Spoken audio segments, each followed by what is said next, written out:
Welcome to the magnificent Palace of Versailles, also known as Château de Versailles. It is one of the most, if not the most, famous royal places in the world. Not surprisingly, Château de Versailles has gotten its name from the surrounding city. When the château was built, Versailles was a mere country village. Today, however, it is a suburb of Paris and one of France's most popular tourist destinations. The palace has housed the royal court several times and is therefore not only famous as a building, but also as a symbol of the system of absolute monarchy. The history of the palace starts with the Sun King, Louis XIV. He had grown up during the disorder of the Fronde, a short civil war between rival fractions of aristocrats. For this reason, the newly appointed king wanted a center where he could organize and completely control a government of France by absolute personal rule. The place he chose for his new palace was the Royal Hunting Lodge, located in the small village of Versailles. Louis XIV quickly became more or less obsessed with his new palace and spent the majority of his time and effort on it. What started as a hunting lodge was soon to become one of the largest palaces in the world. The construction and expansion of the palace was done through 4 distinct building campaigns over a 50-year period. The first campaign started in the mid-17th century and was initiated because Louis was about to host a major party for the 2 queens of France. During this phase, the palace witnessed alterations in both the building and gardens in order to accommodate the 600 guests invited to the party. The second building campaign started a few years later. During this campaign, the palace began to assume some of the appearance that it has today. This phase included the construction of several apartments and lodging facilities, including the classic Grand Appartement du Roi. The third campaign began some 10 years later.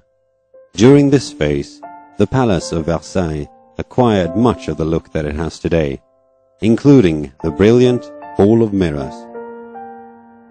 It was at this time, in 1682, that Louis XIV officially installed his court at Versailles. By moving his court and government to Versailles, Louis hoped to extract more control of the government from the nobility.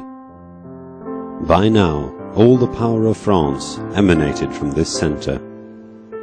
The government officers were moved here, as well as the homes of thousands of courtiers and their retinues. With this, the village of Versailles grew very quickly. Louis XIV undertook his last building campaign at Versailles at the start of the 18th century.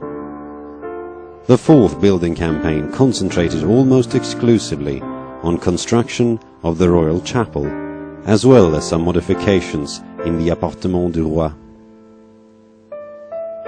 After the death of Louis XIV in 1715, the 5-year-old king, Louis XV, with his court, returned to Paris, but they would return a few years later.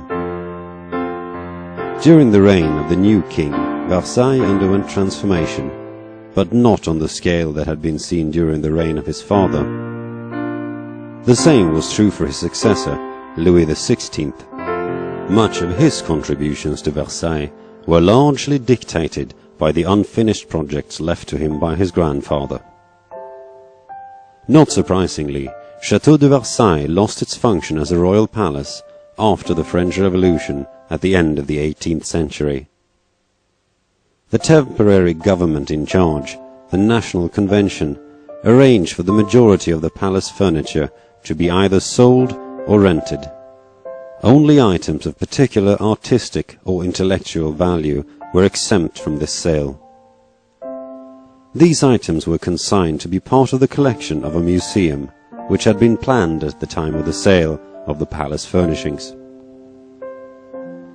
During the time of the Revolution, with Napoleon Bonaparte, the Bourbon Restoration and the Second Empire, the palace received little attention. It was primarily used for different state events and during visits by political and royal foreigners. It was not until after the Second World War that the palace once again received some attention, this time in the form of renovations. A major project was initiated in the mid-20th century in an attempt to bring it back to its former glory and to once again put it on the world map. A new roof to the Hall of Mirrors was added, and several chambers and apartments were restored. Additionally, a policy was established in which the French government would aggressively seek to acquire as much of the original furniture and artwork as possible, as much had been dispersed at the time of the Revolution. Today, the palace is considered one of the very finest examples of French architecture and one of France's most famous structures.